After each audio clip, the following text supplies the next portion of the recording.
बिस्मिल्लाहिर्रहमानिर्रहीम। आज का जो हमारा टॉपिक है वो है principle of anti microbial agent. तो सबसे पहले जानते हैं प्रिंसिपल, इसके बाद और एंटी माइक्रोबियल एजेंट।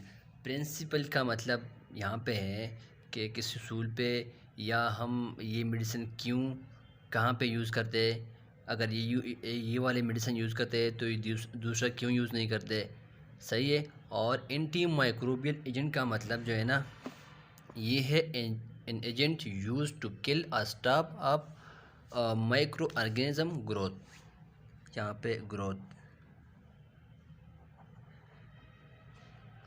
तो एंटी माइक्रोबियल एजेंट जो है ना, वो सब्सटेंस है जो हम यूज़ करते हैं किसी ऑर्गेनिज्म को, किसी माइक्रो ऑर्गेनिज्म को किल करने या उसकी ग्रोथ को इनहिबिट करने के लिए एंटी माइक्रोबियल एजेंट उसको बोलते हैं।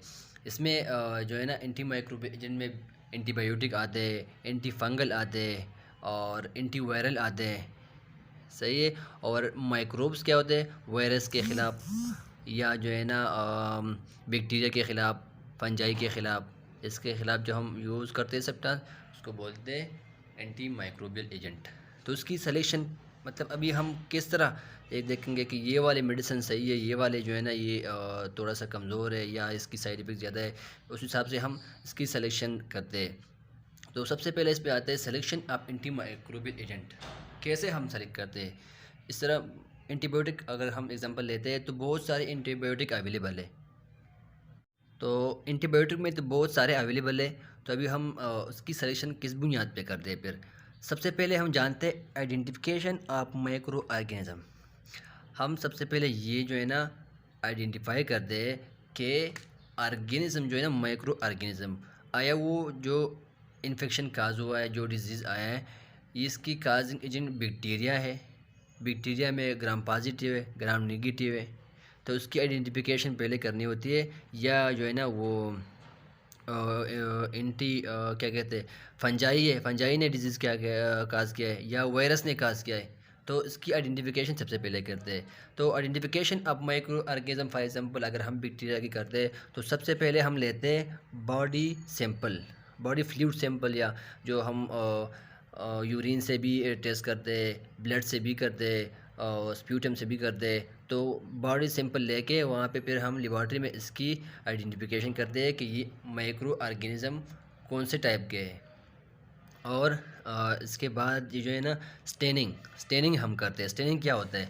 स्टेनिंग जो है ना, ये कलरिंग है, किसी चीज़ को कलर करना। ये ग्राम स्टेनिंग आप लोगों ने सुना होगा, 9-10 में भी हमने पढ़ा है ग्राम स्टेनिंग। तो नॉर्मली जो बैक्टीरिया होता है वो ट्रांसपेरेंट होता है, इसका अपना कलर नहीं होता है। लेकिन अगर उसको आइडेंटिफाई करने के लिए आइडेंटिफाई करना है तो हम कैसे करते हैं? इसको स्टेन करते हैं, इसको हम पार्टिकुलर जो है ना कलर देते हैं। तो उस बुनियाद पे फिर इसकी क्लासिफिकेशन करते हैं। ये सबसे पहले ग्राम ने किया। ग्राम स्टेन एक साइंटिस्ट था जिसने बैक्टीरिया को क्लासीफाई करने के लिए स्टेनिंग मेथड को यूज़ किया था। तो इसमें फिर ग्राम नेगेटिव और ग्राम पॉजिटिव की उसने क्लासिफिकेशन की कलरिंग की बुनियाद पे। सही है।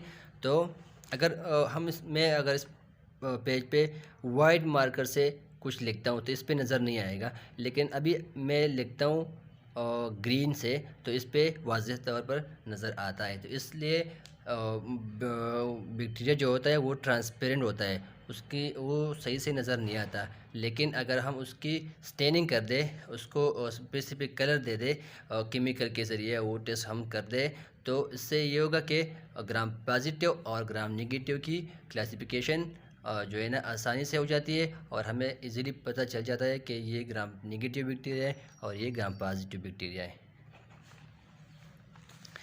इसके बाद सेकंड नंबर पे एंटी माइक्रोबियल एजेंट ससेप्टिबिलिटी।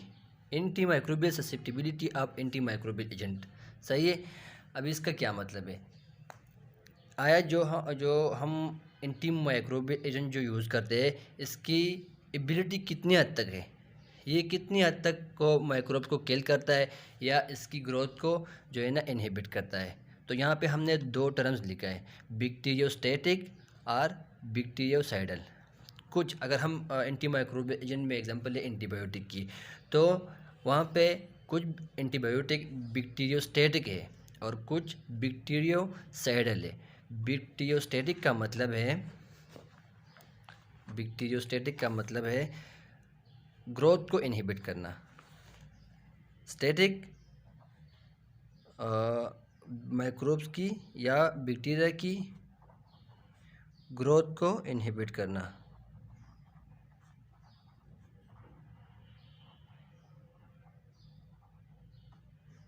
सही है। और बैक्टीरियोसाइडल का मतलब है किलिंग ऑफ माइक्रोब्स और किलिंग ऑफ बैक्टीरिया। तो देखिए, कुछ एंटी माइक्रोबियल एजेंट ऐसे होते हैं या कुछ एंटीबायोटिक ऐसे होते हैं जो माइक्रोब्स की बैक्टीरिया की ग्रोथ को इनहिबिट करता है, किलिंग नहीं करता। और कुछ ऐसे हैं जो बैक्टीरियोसाइडल है, जो बैक्टीरिया को किल करता है। तो उस बेस पे हम एंटी माइक्रोबियल एजेंट की जो है ना सिलेक्शन करते हैं कि हमें कौन सी चाहिए, ये साइडल वाले चाहिए या सिर्फ ग्रोथ को इनहिबिट करना है, कौन सा जो है ना सही से काम कर रहा है। इसके बाद एक टर्म लिखा है मैंने MIC, मिनिमम इनहिबिटरी कंसंट्रेशन। ये ड्रग की वो मिनिमम कंसंट्रेशन है जो किसी माइक्रोब्स की ग्रोथ को इनहिबिट करता है। लेकिन यहाँ पे नाम से ही ज़ाहिर होता है मिनिमम इनहिबिटरी कंसंट्रेशन, वो minimum concentration of anti microbial agent जिससे किसी माइक्रोब्स की ग्रोथ इनहिबिट हो जाती है, मिनिमम। फॉर एग्ज़ाम्पल हम एग्ज़ाम्पल लेते हैं, अगर किसी इंसान को भूख लगी है और उसकी भूख जो है ना वो 5-6 रोटियाँ भी खा सकता है, लेकिन वो जो है ना एक रोटी से भी उसका जो भूख है वो निमट सकता है। तो वो एक रोटी क्या है, वो इनहिबिटरी मिनिमम इनहिबिटरी कंसंट्रेशन है। तो वो एक रोटी कंसिडर होता है मिनिमम इनहिबिटरी कंसंट्रेशन। सही है। अच्छा, इसके बाद थर्ड नंबर पे आते हैं सेट ऑफ इन्फेक्शन। हम एंटी माइक्रोबियल एजेंट की सलेक्शन सेट ऑफ इन्फेक्शन पे भी करते हैं। फॉर एग्जांपल यहाँ पे एक टर्म है ब्लड ब्रेन बैरियर। अगर कोई इन्फेक्शन ब्रेन में काज हुई है तो वहाँ पे ब्लड वेसल और ब्रेन के जो मेम्ब्रेन है वहाँ पे एक बैरियर पाया जाता है, इसको बोलते हैं ब्लड ब्रेन बैरियर। तो वो क्या करता है, वो कुछ मेडिसिन की एंट्री को इनहिबिट करता है या जो है ना उसकी एंट्री को डिले करता है। तो जब डिले होगा या इन्फेक्शन वहाँ पे जो है ना वहाँ पे एंट्री नहीं होगी फॉर एग्ज़ाम्पल ये बैरियर ऐसा ही है और ये ब्रेन के अंदर जो है ना इन्फेक्शन वाला साइड है और यहाँ से ब्लड वेसल है और यहाँ से ड्रग जो है ना अंदर जा रहे, लेकिन ये जो ब्लड ब्रेन बैरियर है ना ये इस ड्रग की एंट्री को इनहिबिट करता है या इसकी एंट्री को डिले करता है। सही है। तो फिर क्या होगा, यहाँ पे जो इन्फेक्शन था सॉरी, यहाँ पे जो इन्फेक्शन था वो सही से ट्रीट नहीं होगा। तो यहाँ पे हमने क्या करना है, फिर हम ऐसे ड्रग को सेलेक्ट करेंगे जो लिपिड सॉल्युबल हो, लिपिड सॉल्युबिलिटी। क्यों?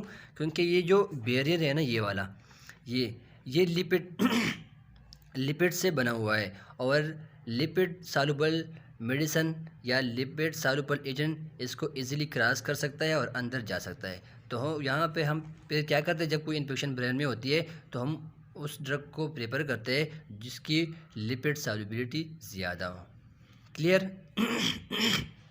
सॉरी, अगर वो वाटर सॉल्युबल है तो यहाँ पे ये लिपिड लेयर से बना हुआ है और लिपिड में वाटर सॉल्युबल एजेंट जो है ना वो सही से सॉल्युबल नहीं होता, तो यहाँ से water soluble agent easily cross नहीं कर सकेंगे। क्लियर?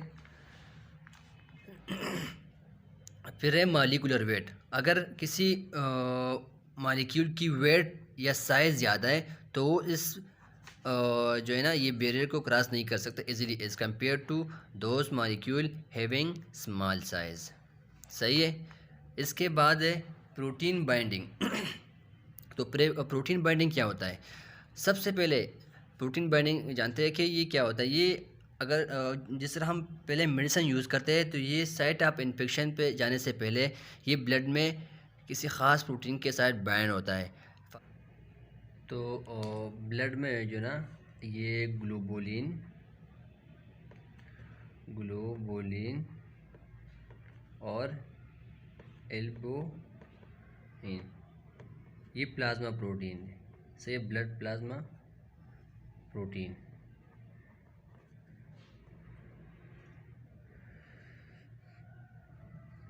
प्लाज्मा प्रोटीन, तो जब हम ड्रग यूज़ करते हैं तो वो जाके इस प्लाज्मा प्रोटीन के साथ बाइंड रहता है, सही है, और तब तक अपना असर शो नहीं करता जब तक ये अपने फ्री फॉर्म में नहीं आ जाते। फॉर एग्ज़ाम्पल, अगर कोई ड्रग इसके साथ कंबाइन है तो वो अपना एक्शन नहीं दे सकता। जब वो इससे फ्री होके अपने साइट ऑफ इन्फेक्शन पे चले जाते हैं तो फिर हमें वो रिस्पांस मिलता है, सही है। तो यहाँ पे हमने बात की कि जिस बाइंडिंग प्रोटीन, तो जिस ड्रग की ये बाइंडिंग वाली एबिलिटीज़ ज़्यादा है तो वो लंबे अरसे तक जो है ना अपना एक्शन परफॉर्म कर सकता है। क्यों?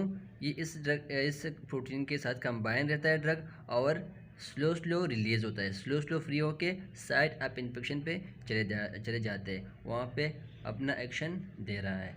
तो कुछ मेडिसिन की ये बाइंडिंग एबिलिटी ज़्यादा है तो वो लंबे अरसे तक अपना एक्शन प्ले कर सकता है, और कुछ की ये बाइंडिंग एबिलिटी कम है तो वो जल्दी जो है ना बॉडी से एलिमिनेट हो जाते हैं। तो इस हिसाब से भी हम सिलेक्शन करते हैं कि जिसकी ज़्यादा है उसको सेलेक्ट करें या जिसकी कम है उसको सेलेक्ट करें। इसके बाद है पेशेंट रिलेटेड फैक्टर। तो कुछ फैक्टर पेशेंट के अपने होते हैं जिसको देख के हम एंटी माइक्रोबियल एजेंट की सिलेक्शन करते हैं। फॉर एग्ज़ाम्पल, इम्यून सिस्टम, अगर किसी पेशेंट का, किसी पर्सन का इम्यूनिटी सिस्टम स्ट्रांग है तो क्या होगा, वो जो है ना डिज़ीज़ से इजीली निजात हासिल कर सकता है। जैसे कि हमने कोविड में देखा था, जिसकी इम्यूनिटी स्ट्रांग थी तो वहाँ पे वो जल्दी रिकवर हो जाता था, और जिसकी कम थी तो वो थोड़ा सा टाइम लेता था। इसके बाद ये सॉरी किडनी डिस्फंक्शन, तो जब किसी पेशेंट की किडनी सही से काम नहीं करती, किडनी डिस्फंक्शन हो जाता है, तो फिर उस कंडीशन में हम देखते हैं वो मेडिसिन हम सेलेक्ट करते हैं। जो नॉर्मली क्या होता है, नॉर्मली होता ये है कि किडनी के थ्रू जो है ना, किडनी के थ्रू ड्रग की एलिमिनेशन होती है, एलिमिनेशन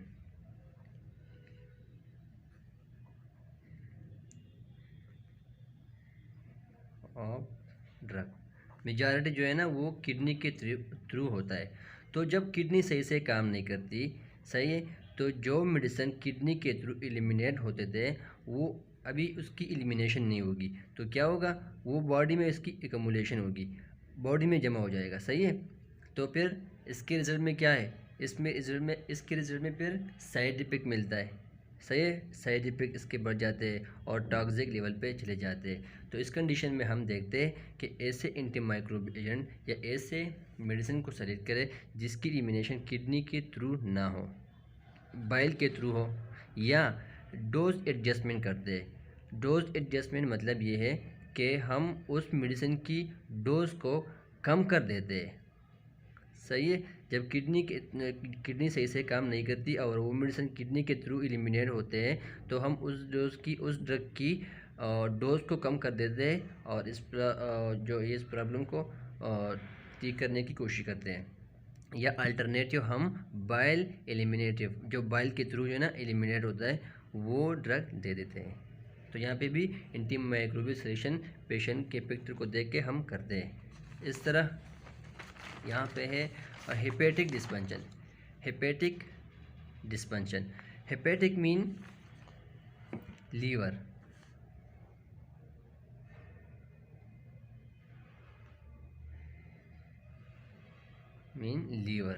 तो लीवर क्या करता है, liver is the major site of drug metabolism. Drug की मेटाबॉलिज्म जो होती है ना वो मेजॉरिटी लीवर में होती है, किडनी में भी होती है, लंग्स में भी, स्किन में भी, लेकिन मेजॉरिटी जो है ना लीवर में होती है। तो जो मेडिसन लीवर के थ्रू मेटाबोलाइज होता था, मेटाबॉलिज्म होने के बाद वो तो या एक्टिव फॉर्म में आता था या जो है ना आयनाइज फॉर्म में, ताकि यूरिन में फिर एलिमिनेट हो। तो जब किडनी सही से लीवर सही से काम नहीं करती, ये लीवर का कोई डिजीज़ काज हो गया है, तो फिर हम क्या करते हैं, फिर हम कैसे जो है एंटी माइक्रोबियल एजेंट को या किसी मेडिसिन को हम सेलेक्ट करते हैं। तो फिर हम सेम वही बात कि या तो डोज एडजस्टमेंट करते हैं, उस डोज को कम कर देते हैं, या जो है ना हम अल्टरनेटिव एंटी माइक्रोबियल एजेंट या मेडिसिन सेलेक्ट करते हैं। तो ये भी किडनी पेशेंट का एक फैक्टर है जो एंटी माइक्रोबियल सॉरी हम एंटी माइक्रोबियल एजेंट की सिलेक्शन करते हैं। फॉर एग्जांपल यहाँ पे हमने एग्जांपल लिखा है एमाक्सिसिलिन प्लस क्लिनिक एसिड, ये एक मेंटेन के नाम से आते हैं। ये हम किडनी हेपेटिक डिस्फंक्शन में नहीं देते, क्यों? इसकी मेटाबॉलिज्म होती है और किडनी लीवर के थ्रू और एक्टिव फॉर्म में आते हैं। लेकिन जब लीवर सही से काम नहीं करती तो इसकी जो या तो मेटाबॉलिज्म नहीं होगी और तो इसके रिजल्ट में हम साइड इफेक्ट मिलता है या फार्माकोलॉजिकल रिस्पांस सही से नहीं मिलती। यहाँ पे हमने और भी एग्जांपल लिखे थे ये किडनी डिस्फंक्शन के लिए इसमें स्पाइरोनोलैक्टोन जो बीपी में यूज़ होता है एडिमा में, और गिमिप्राइड जो डायबिटीज़ में यूज़ होता है, और सिपेफिम ये एंटीबायोटिक है, सेफलोस्पोरिन क्लास एंटीबायोटिक है ये। तो ये किडनी के थ्रू जो है ना एलिमिनेट होते थे। तो यहाँ पे हम फिर किडनी डिस्फंक्शन की सूरत में इसको या तो अल्टरनेट करते हैं, किसी और मेडिसिन को हम सेलेक्ट करते हैं, या इसकी डोज एडजस्टमेंट करते हैं, डोज कम कर देते हैं। सही। फिर आता है इसमें प्रेगनेंसी और लैक्टेशन। तो आप लोगों ने सुना होगा कि कुछ मेडिसिन कंट्रा इंडिकेटेड होते हैं प्रेगनेंसी में या लैक्टेशन में। फॉर एग्जांपल यहाँ पे हमने एग्जांपल लिखा है आइसोट्रेटिनोइन एंड लिसिनोप्रिल। तो लिसिनोप्रिल जो है ना ये एस इनहिबिटर है, ये बीपी में यूज़ होता है, हार्ट फेलियर वगैरह में भी यूज़ होता है, और आइसोट्रेटिनोइन जो है ना ये एक्नी वगैरह में यूज़ होता है। तो ये जो है ना हम प्रेगनेंसी में यूज़ नहीं करते, क्यों? ये प्लेसेंटा यहाँ पे जिस तरह हमने बात की थी ब्लड ब्रेन बैरियर, इस तरह प्लेसेंटा ब्लड बैरियर फीटस और मदर के प्लेसेंटा में जो है पाया जाता है। तो ये इस प्लेसेंटा इस बैरियर को क्रॉस करके ये मेडिसिन इस बैरियर को क्रॉस करते हैं और फीटस को, जो फीटस है जिसकी डेवलपमेंट होती है मदर के पेट में, उसकी अर्गन डेवलपमेंट जो है ना वो इफेक्ट हो जाती है। तो यहाँ पे भी हम मेडिसिन की या एंटी माइक्रोबियल एजेंट की जो है ना क्या करते हैं, सिलेक्शन करते हैं पेशेंट की कंडीशन को, like pregnancy and lactation. Lactation में भी जो दूध में है ना वो मदर से चाइल्ड में जो मेडिसिन हम देते हैं वो ट्रांसफ़र हो सकते हैं, तो उस कंडीशन में भी हम एहतियात करते हैं। फिर इसके बाद है सेफ्टी ऑफ एजेंट। तो हम सेफ्टी देखते हैं एजेंट, मतलब उस एंटी माइक्रोबियल एजेंट की या उस मेडिसिन की हम सेफ्टी देखते हैं कि कितनी हद तक वो जो है ना वो उसकी साइड इफ़ेक्ट है और कितने हद तक उसकी जो है ना फार्माकोलॉजिकल रिस्पांस है। तो हम उस ड्रग को सेलेक्ट करते हैं, उस एंटी माइक्रोबियल एजेंट को सेलेक्ट करते हैं जिसकी साइड इफ़ेक्ट कम हो और फार्माकोलॉजिकल रिस्पांस ज़्यादा हो। फिफ्थ नंबर पे कॉस्ट ऑफ थेरेपी या एंटी माइक्रोबियल एजेंट। तो जिस तरह पहले फैक्टर उस एंटी माइक्रोबियल एजेंट की सिलेक्शन में अपना जो है ना रोल प्ले करता था, इस तरह कॉस्ट भी करता है। फॉर एग्जांपल कुछ मेडिसिन जो है ना एक्सपेंसिव होते हैं, कुछ मेडिसिन सस्ते होते हैं। तो अक्सर सेम मेडिसिन जो है ना वो डिफरेंट कंपनीज बनाती है, तो कुछ महंगे होते हैं और कुछ सस्ते। तो हम उस हिसाब से भी सिलेक्शन करते हैं। ज़्यादातर हम लोग जो है ना लो बजट वाले मेडिसिन को जो है ना प्रेफर करते हैं। तो ये भी इफ़ेक्ट करता है एंटी माइक्रोबियल एजेंट की या किसी मेडिसिन की सिलेक्शन को। लास्ट में है route of administration. Route of administration क्या होता है? ये वो पाथवे है जिस पे हम मेडिसिन को एडमिनिस्टर करते हैं पेशेंट को, और वो पेशेंट के ब्लड में आ जाते हैं। उसके बाद वो साइड इन्फेक्शन पे चले जाते हैं और अपना जो है ना फार्माकोलॉजिकल रिस्पांस दे रहा होता है। तो ये भी इफ़ेक्ट करता है एंटी माइक्रोबियल एजेंट की सॉल्यूशन को।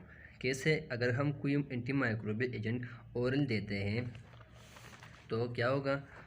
ओरल देते हैं फॉर एग्ज़ाम्पल ये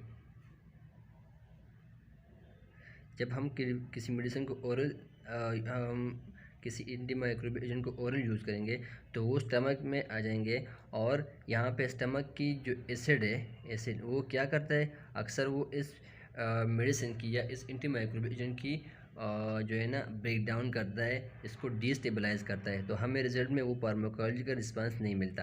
तो फिर हम क्या करते हैं, अगर हम इसको पेरेंटल यूज़ करें डायरेक्ट, पेरेंटल या तो आईवी दे या आईएम इंट्रामस्कुलर यूज़ करें, तो इसकी जो है ना वो फार्माकोलॉजिकल रिस्पांस ज़्यादा मिलेगी हमें, और ये जो इफ़ेक्ट होता था एसिड से, स्टमक एसिड से, ये अभी बाईपास हो गया।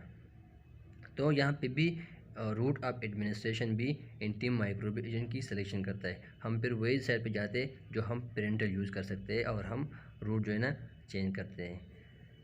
तो ये सारे फैक्टर थे जो एंटी माइक्रोबियल एजेंट की सिलेक्शन में अपना एक्शन प्ले करते थे।